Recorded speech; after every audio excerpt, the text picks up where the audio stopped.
Hello बच्चों, आपका हमारे चैनल शिक्षा घर में स्वागत है। आज हम कुछ इम्पॉर्टेंट क्वेश्चन डिस्कस करेंगे जो कि आपके लिए बहुत इम्पॉर्टेंट है। और अगर आप मेरे चैनल पर नए हैं तो प्लीज़ मेरे चैनल को लाइक करिएगा, शेयर करिएगा एंड सब्सक्राइब करिएगा। चलिए पहला क्वेश्चन देखते हैं। SCR एक डैश डैश लेयर वाली युक्ति है। देखिए SCR को हम लोग थर्स्टर भी बोलते हैं, ठीक है। अब इसमें पूछा है कि SCR में कितनी लेयर होती हैं। 1 होती है, 4 होती है, 3 होती है, 2 होती है। तो देखिए SCR में क्या होती हैं, 4 लेयर होती हैं। 4 लेयर होती हैं, 4 लेयर क्या होती हैं, PN। इसमें क्या होते हैं, 3 जंक्शन होते हैं, J1, J2, J3 और इसमें 3 टर्मिनल होते हैं,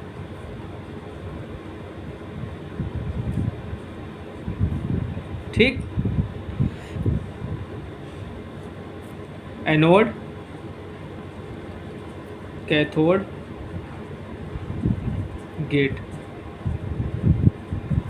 ठीक। तो इसमें आंसर क्या होगा, 4 लेयर होती हैं।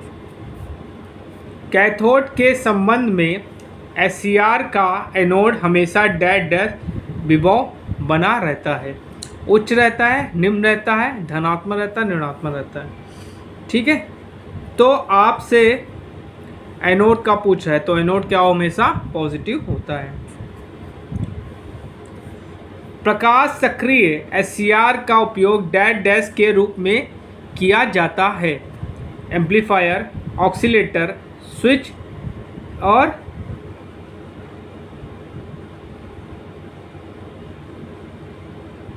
फिल्टर के रूप में। तो बच्चों आंसर क्या होगा, SCR का प्रयोग जो होता है हम लोग बच्चों एज अ स्विच के रूप में प्रयोग करते हैं। SCR स्विच के रूप में प्रयोग होता है, जिसमें आंसर क्या होगा, स्विच। चलिए अगला क्वेश्चन देखते हैं। विद्युत परिपथ में निम्नलिखित में से कौन सक्रिय युक्ति के रूप में प्रयोग किया जाता है। Transformer, electric heater, SCR, loud speaker. तो बच्चों इसमें आंसर क्या होगा, SCR। SCR में होल्डिंग करंट होती है, लैचिंग धारा से अधिक होती है, लैचिंग धारा से कम होती है, लैचिंग धारा के बराबर होती है, नन। तो क्या होता है बच्चों, लैचिंग धारा से अधिक होती है।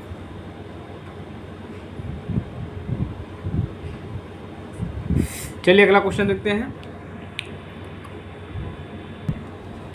अपनी सामान्य कार्य प्रणाली में SCR डैश डैश में कार्य करता है।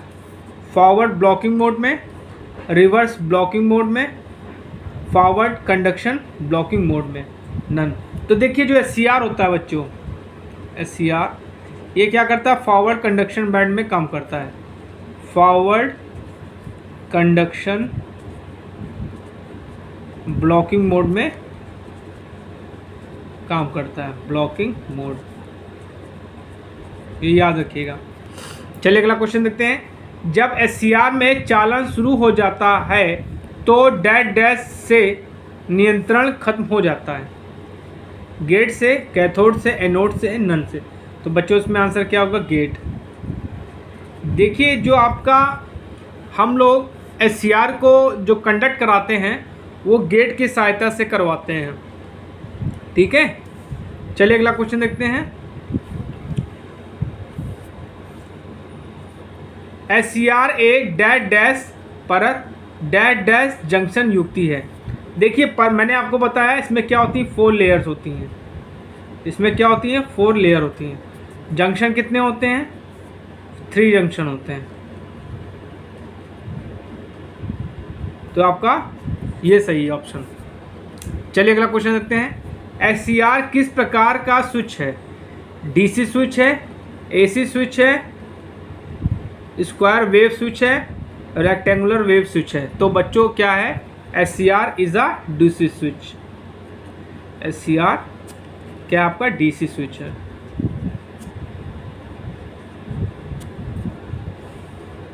चलिए अगला क्वेश्चन है, एक ट्रायक है, एक 2 टर्मिनल एक दिशीय स्विच, 3 टर्मिनल द्विदिशीय स्विच, 3 टर्मिनल एक दिशीय स्विच, 2 टर्मिनल द्विदिशीय स्विच।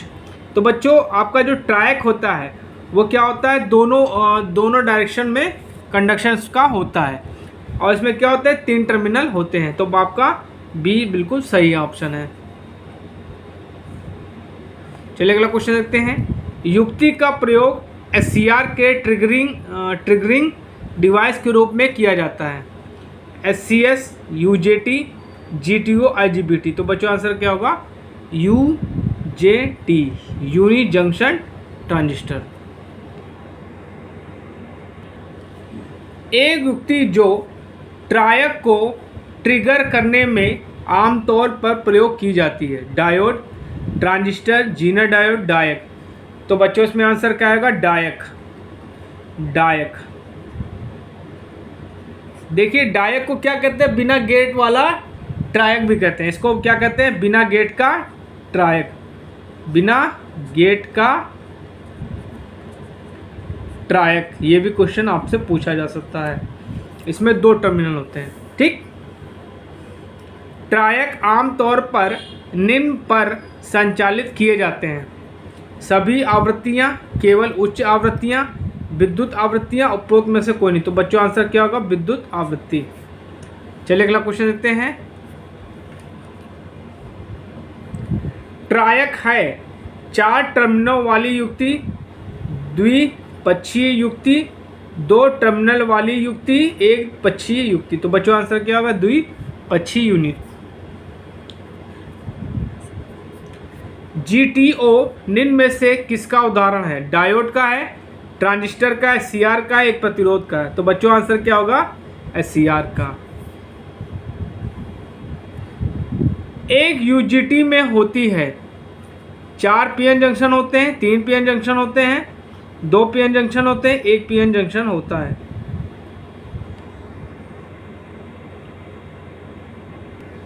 तो बच्चों आंसर क्या होगा, 2 PN junction. Which of the following losses varies with the load in a transformer. कह रहा है कि ट्रांसफार्मर में कौन सी ऐसी लॉसेस हैं जो लोड के अनुसार बदलती रहती हैं, ठीक है। Core losses, copper losses, both core and copper losses, none. तो देखिए जो आपकी कॉपर लॉसेस होती हैं, जो कॉपर लॉसेस होते हैं वो लोड पर डिपेंड करते हैं, लोड पर डिपेंड करते हैं। और जो आपका आयरन लॉस होता है वो क्या होता है, वो लोड पे डिपेंड नहीं करता है, ठीक है। ये क्या होते हैं, फिक्स्ड लॉसेस होते हैं। ये क्या होते हैं, फिक्स्ड लॉसेस होते हैं। कहाँ होते हैं, कोर में होते हैं। कहाँ होते हैं, कोर में। इनको हम लोग कोर लॉसेस भी कहते हैं। ये 2 प्रकार के होते हैं, एक एडी करंट लॉस होता है,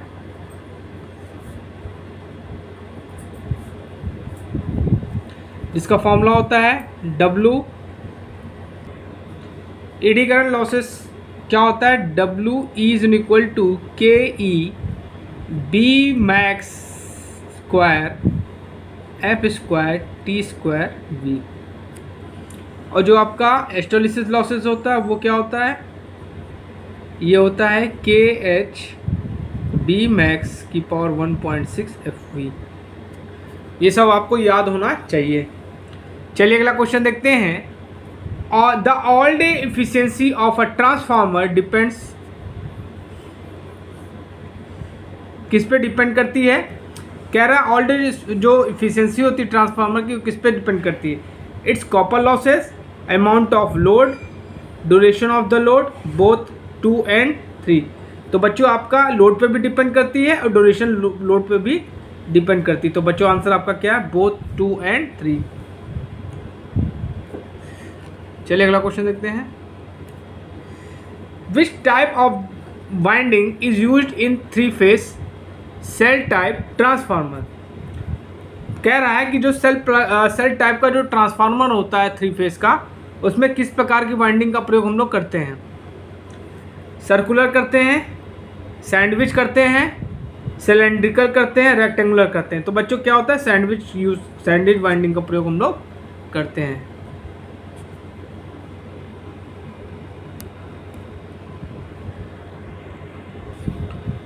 What is the dielectric strength of the transformer oil? 1 kV होता है, 35 kV होता है, 100 kV होता है, 330 kV होता है। तो जो डाइलेक्ट्रिक स्ट्रेंथ होती है ऑयल की वो क्या होती है, 35 kV होता है। आपको कुछ बुकों में 40 kV मिलेगा, कुछ बुकों में आपको 35 kV मिलेगा, दोनों आपका सही है। चलिए अगला क्वेश्चन देखते हैं। Which type of flux does transformer action need. ठीक है, आपसे कह रहा है कि हमें ट्रांसफार्मर में किस प्रकार के फ्लक्स का यूज़ चाहिए होता है, ये पूछ रहा है। कांस्टेंट मैग्नेटिक फ्लक्स चाहिए होता है, इंक्रीजिंग मैग्नेटिक फ्लक्स चाहिए होता है, अल्टरनेटिंग मैग्नेटिक फ्लक्स चाहिए होता है, अल्टरनेटिंग इलेक्ट्रिक फ्लक्स चाहिए होता है। तो हमको क्या चाहिए होता है, अल्टरनेटिंग मैग्नेटिक फ्लक्स चाहिए होता है। अगला क्वेश्चन है, the purpose of the transformer core is to provides that dash. कह रहा है कि जो ट्रांसफार्मर की जो कोर होती है उसका काम क्या है। ठीक है, देखिए पहले आप जान लीजिए कोर क्या होता है। कोर जो होती है वो सिलिकॉन स्टील की बनाई जाती है, सिलिकॉन स्टील की। किसके लिए, फॉर लेस हिस्टोलिसिस लॉसेस। हिस्टोलिसिस लॉसेस को कम करने के लिए हम लोग क्या करते हैं, सिलिकॉन स्टील का प्रयोग करते हैं। इनकी जो थिकनेस होती है ये होती है 0.35 mm से 0.5 mm। ठीक है, अब क्वेश्चन पे आते हैं। कह रहा है कि ये जो कोर होती है इसका काम क्या होता है। High reluctance path, low reluctance path, high inductive path, high capacitive path. तो आपका जो कोर का काम क्या होता है, ये क्या करता है, फ्लक्स को लो रिलेक्टेंस का पाथ प्रोवाइड करता है, फ्लक्स को लो रिलेक्टेंस का पाथ प्रोवाइड करता है। तो आपका सेकंड ऑप्शन बिल्कुल सही है। कह रहा है what is the no load current draw by transformer. 2% to 5%, 0.2% से 0.5%, 12% से 15%, 20% से 20%।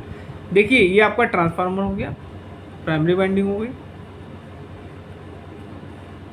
और ये आपका टेपिंग हो गई। अब यहाँ पे लोड नहीं लगा है तो हमने इसको सप्लाई दी, तो ये I0 करंट फ्लो होती है यहाँ पे। ठीक है, I0 करंट फ्लो होती है। इसके दो कंपोनेंट होता है, एक रेजिस्टिव कंपोनेंट होता है,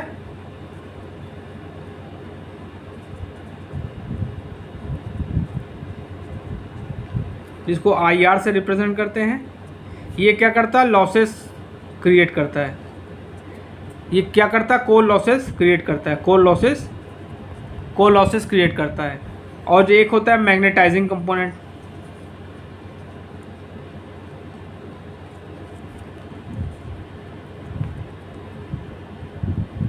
ये क्या करता, ये इसको बोलते हैं हम लोग IM से रिप्रेजेंट करते हैं। ये क्या करता है, फ्लक्स को स्थापित करता है, फ्लक्स को स्थापित करता है, स्टेब्लिश फ्लक्स, अल्टरनेटिंग फ्लक्स को स्टेब्लिश करता है। अब ये पूछ रहा है कि जो I करंट है इसकी वैल्यू क्या होती है। तो देखिए I जो करंट इसकी वैल्यू होती है ये क्या होती है, फुल लोड करंट की 2% से लेकर 5% होती है ऑफ फुल लोड करंट।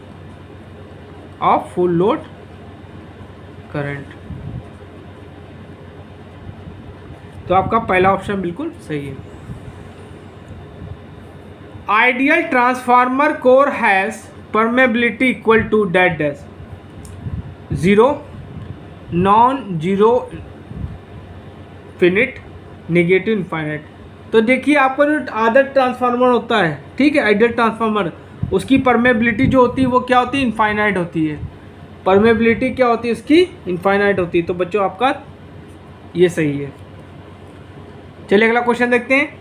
कह रहा है the size of a transformer core will depends on, कह रहा है कि जो ट्रांसफार्मर की जो कोर होती है उसका साइज किस पे डिपेंड करता है, फ्रीक्वेंसी पे डिपेंड करता है, area of the core, core के एरिया पे डिपेंड करता है, flux density of the core material, जो कोर मटेरियल उसके फ्लक्स डेंसिटी डिपेंड करता है, frequency and area of the core, frequency और एरिया ऑफ द कोर पे डिपेंड करता है। तो बच्चों आंसर आपका चौथा सही है, फ्रीक्वेंसी और कोर के एरिया पे डिपेंड करता है। अब कह रहा है Scott connection are used in, कह रहा है स्कॉट कनेक्शन का प्रयोग हम लोग कहाँ यूज़ करते हैं, 3 फेज से सिंगल फेज कन्वर्ट करने में, 3 फेज से 2 फेज कन्वर्ट करने में, 1 फेज से 3 फेज कन्वर्ट करने में, ऑल फेज ट्रांसफार्मर, सभी प्रकार के ट्रांसफार्मर में प्रयोग करते हैं। तो बच्चों स्कॉट जो कनेक्शन होता है, स्कॉट कनेक्शन ये क्या करता है, 3 फेज को 2 फेज में कन्वर्ट करता है और 2 फेज को 3 फेज में। तो बच्चों आपका सेकंड ऑप्शन बिल्कुल सही है। चलिए अगला क्वेश्चन देखते हैं। When delta delta connection is used, ठीक है, कह रहा है कि डेल्टा डेल्टा कनेक्शन का प्रयोग हम लोग कब करते हैं, स्मॉल एचवी में, स्मॉल एलवी में, हाई एचवी में, हाई एलवी में। तो बच्चों आंसर क्या होगा, हाई एलवी में। चलिए अगला क्वेश्चन देखते हैं। For using as a step up transformer which connection is use, ठीक है, स्टेप अप ट्रांसफार्मर की तरह हम लोग किस कनेक्शन का प्रयोग कर सकते हैं, star star, delta delta, delta star, star delta. तो बच्चों आंसर क्या होगा, डेल्टा स्टार। चलिए अगला क्वेश्चन देखते हैं। Where is the field winding mounted on DC machine, ठीक है, कह रहा है कि फील्ड वाइंडिंग कहाँ पे माउंट की जाती है डीसी मशीन में, स्टेटर पर, रोटर पर, अपसेंट नन। तो क्या होता है, स्टेटर पे ये माउंट कर दी जाती है। चलिए अगला क्वेश्चन देखते हैं। पूछ रहा है what are material used in brush, कह रहा है जो हम लोग ब्रश बनाते हैं वो किसका बनाते हैं, आयरन का, कार्बन का, एल्युमिनियम का, स्टील का। तो देखिए जो हम लोग डीसी मशीन में ब्रश यूज़ करते हैं वो किसका होता है, कार्बन और ग्रेफाइट का बना होता है, कार्बन और ग्रेफाइट का बना होता है, ठीक है। ये क्या करता है, करंट को बाहरी सर्किट में पहुंचाता है, ठीक है, करंट को मशीन के, डीसी मशीन के बाहरी सर्किट में करंट पहुंचाता है। Which of the following part is used in construction of DC machine but not in AC machine, कह रहा है कि किस पार्ट का प्रयोग हम लोग डीसी मशीन को बनाने में करते हैं लेकिन एसी मशीन में नहीं करते, armature, field winding, commutator, soft. तो इसमें आंसर क्या होगा बताइए आप लोग, इसमें आंसर होगा कम्यूटेटर। कम्यूटेटर हम लोग डीसी मशीन में यूज़ करते हैं। एसी में क्या होता है, एसी मशीन में स्लिप रिंग होता है, एसी मशीन में स्लिप रिंग, ठीक है। चलिए अगला क्वेश्चन देखते हैं। वेल्डिंग जनरेटर विल हैव, कह रहा है जो वेल्डिंग जनरेटर होता है इसमें कौन सी वाइंडिंग होती है, लैप वाइंडिंग होती है, वेव वाइंडिंग होती है, डेल्टा वाइंडिंग होती है और डुप्लेक्स वेव वाइंडिंग होती है। देखिए वेल्डिंग ट्रांसफार्मर में हम लोग लैप वाइंडिंग करते हैं, लैप वाइंडिंग में क्या होती है, करंट की वैल्यू ज़्यादा होती है और वोल्टेज की वैल्यू कम होती है, और जो आपकी वेव वाइंडिंग होती है उसमें वोल्टेज की वैल्यू ज़्यादा होती है, करंट की वैल्यू क्या होती है। चलिए अगला क्वेश्चन देखते हैं। In DC generator lap winding is used for, अब कह रहा है लैप वाइंडिंग कहाँ यूज़ करते हैं, यही चीज़ जो मैंने एक्सप्लेन किया है, क्वेश्चन भी पूछ लिया है। High voltage high current, low voltage high current, high voltage low current, low voltage low current. देखिए जो आपकी लैप वाइंडिंग होगी लैप बाइंडिंग, ये क्या होगी? High current,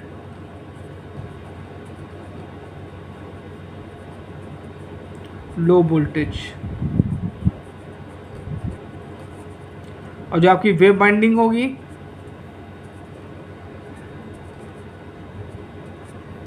high voltage, low current. चलिए अगला क्वेश्चन देखते हैं। Which DC motor is preferred for elevators? Elevators में हम लोग कौन सी मोटर का प्रयोग करते हैं ये पूछ रहा है। शंट मोटर करेंगे, सीरीज मोटर का करेंगे, डिफरेंशियल कंपाउंड मोटर करेंगे, कॉमुलेटिव कंपाउंड मोटर का करेंगे। तो बच्चों इसमें आंसर क्या होगा? कॉमुलेटिव कंपाउंड मोटर का करेंगे। Shunt motor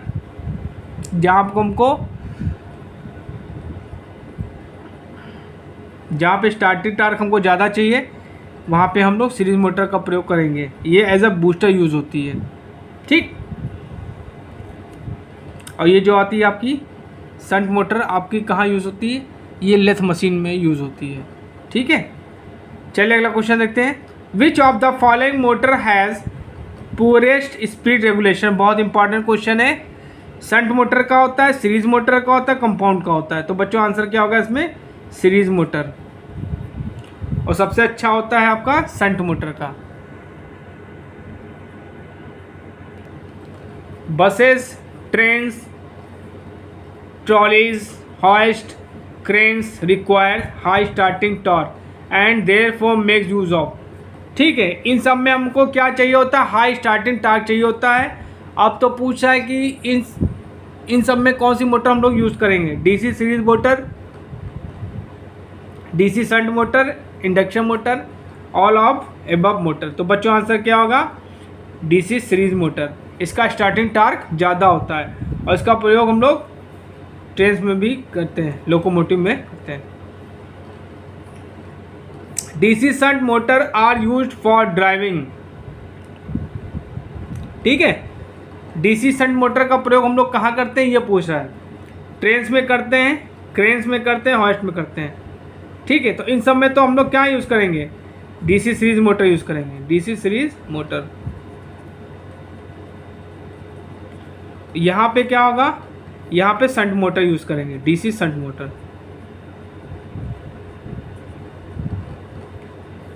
machine tools, lathe machine, इन सब में हम लोग क्या करते हैं? डीसी शंट मोटर का प्रयोग करते हैं। तो ये क्या होती है? इसकी स्पीड ज़्यादा चेंज नहीं होती है, इस पर लोड का ज़्यादा इफेक्ट नहीं पड़ता। In the DC motor the iron losses occurs in, बोल रहा है कि आयरन लॉसेज कहाँ होते हैं? The field, the armature, the brushes, commutator. तो कहाँ होगा? आर्मेचर। अब अगला question. For V curve for a synchronous motor the graph is drawn between. आप कह रहे हैं कि एक सिंक्रोनस मोटर होती है, इसमें एक वी कर्व होता है, ये वैसे वी कर्व होता है। अब ये पूछा किसके किसके बीच होता है? फील्ड करंट और आर्मेचर करंट, फील्ड करंट और पावर फैक्टर, फील्ड करंट और ईएमएफ, नन। तो बच्चों ये क्या होता है? आर्मेचर करंट और फील्ड करंट के बीच में होता है, ठीक है। चलिए अगला क्वेश्चन देखते हैं। The back EMF of a synchronous motor depends on. Back EMF जो होता है सिंक्रोनस मोटर में किस पे डिपेंड करता है? स्पीड पे करता है, लोड पर करता है, लोड एंगल पे करता है, नन पे करता है। तो इसमें आंसर क्या होगा बच्चों? आप लोग कमेंट करके बताइएगा। The term cogging is associated with 3 phase transformer, compound generator, DC series motor, induction motor. तो कॉगिंग जो होती है वो किस में होती है? आपकी इंडक्शन मोटर में होती है। In the case of the induction motor, the torque is inversely proportional to SV, directly proportional to S square, inversely proportional to slip और directly proportional to S। बच्चों आंसर क्या होगा? देखिए जो टार्क होता है ये होता है S V square by R2, ये होता है। मतलब स्लिप के डायरेक्टली प्रोपोर्शनल होगा और वोल्टेज के डायरेक्टली प्रोपोर्शनल होगा। तो आपका फोर्थ ऑप्शन बिल्कुल सही है। एन इंडक्शन मोटर इज, अब पूछा है इंडक्शन मोटर क्या होती है। Self starting with zero torque, self starting with high torque, self starting with low torque, non self starting. देखिए ये भी आपसे कुछ सब पूछ सकता है कि जो इंडक्शन मोटर होती है उसका स्टार्टिंग टार्क कैसा होता है, ठीक है। तो स्टार्टिंग टार्क उसका लो होता है, ठीक है। तो ये क्या होगा, self starting with low torque. The shape of the torque slip curve of induction motor is, ठीक है। कह रहा है कि जो स्लिप और टार्क का जो कर्व होता है इंडक्शन मोटर में वो कैसा होता है। पैराबोलिक होता है, हाइपरबोला होता है, रेक्टेंगुलर पैराबोला होता है, स्ट्रेट लाइन होता है। तो बच्चों आंसर क्या होगा, रेक्टेंगुलर पैराबोला। चलिए अगला क्वेश्चन देते हैं। The circuit diagram for an induction motor can not be use to determine, ठीक है। अब कह रहा है कि सर्किट डायग्राम होता है उसके द्वारा हम क्या डिटरमाइन नहीं कर सकते इंडक्शन मोटर में, efficiency, power factor, frequency, output. तो बच्चों इसमें आंसर क्या होगा, efficiency. The rotor of N induction motor runs at synchronous speed, below synchronous speed,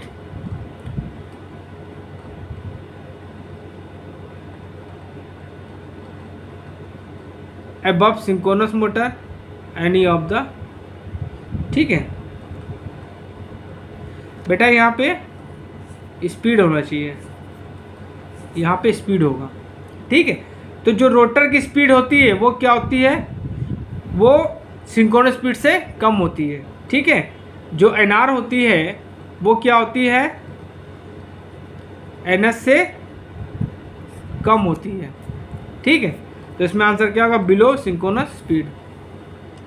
which of the following motor is used in, mixies में कौन सी motor use होती है।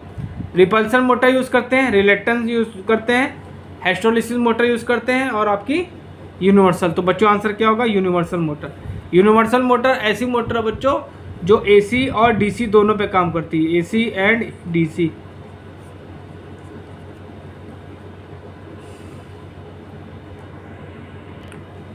The unit of reluctance of magnetic circuit is ampere turn per metre, weber per metre, ampere turn per weber, weber per ampere turn. तो देखिए जो आपकी reluctance को हम लोग ऐसे रिप्रेजेंट करते हैं, इसकी यूनिट होगी आपकी ampere turn per weber,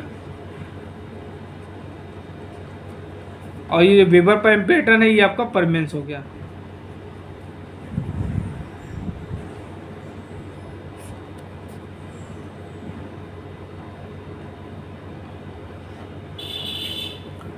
Maho relay is normally used for the protection of long transmission line, medium length line, short length line, no length canyon। तो बच्चों आंसर क्या होगा, long transmission line.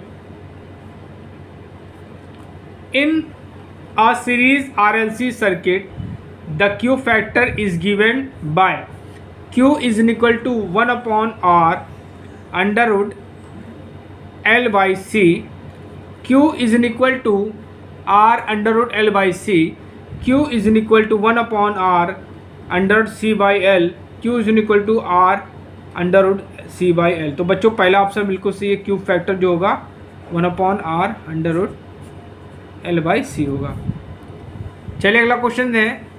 The Tesla is the unit of electric magnetic density, magnetic field intensity, electric field intensity, magnetic flux density. तो जो आपका Tesla होता है वो मैग्नेटिक फ्लक्स डेंसिटी की यूनिट होती है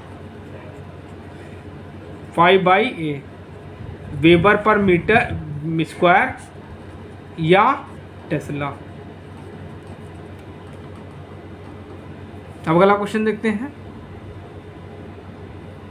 The bandwidth of an AC series circuit consisting of R, L and C is L by R, R by L, L upon RC, RC by L। तो बच्चों answer क्या होगा? R by L। Which of the following is the best conductor of the electricity? Warm water, salt water, cold water, distilled water। तो बच्चों answer क्या होगा? salt water। SI unit of electric energy, watt second, joule, kilowatt hour, volt, ampere second. तो बच्चों answer क्या होगा? Kilowatt hour. The resistance of insulator in general dash dash with temperature rise, decrease होगा, increase होगा rapidly, increase होगा slowly, does not change. देखिए इंसुलेटर जो होता है,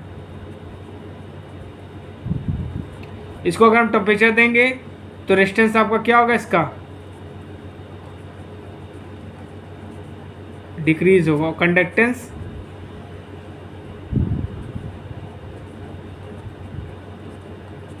इंक्रीज होगा। और अगर हम बात करें कंडक्टर की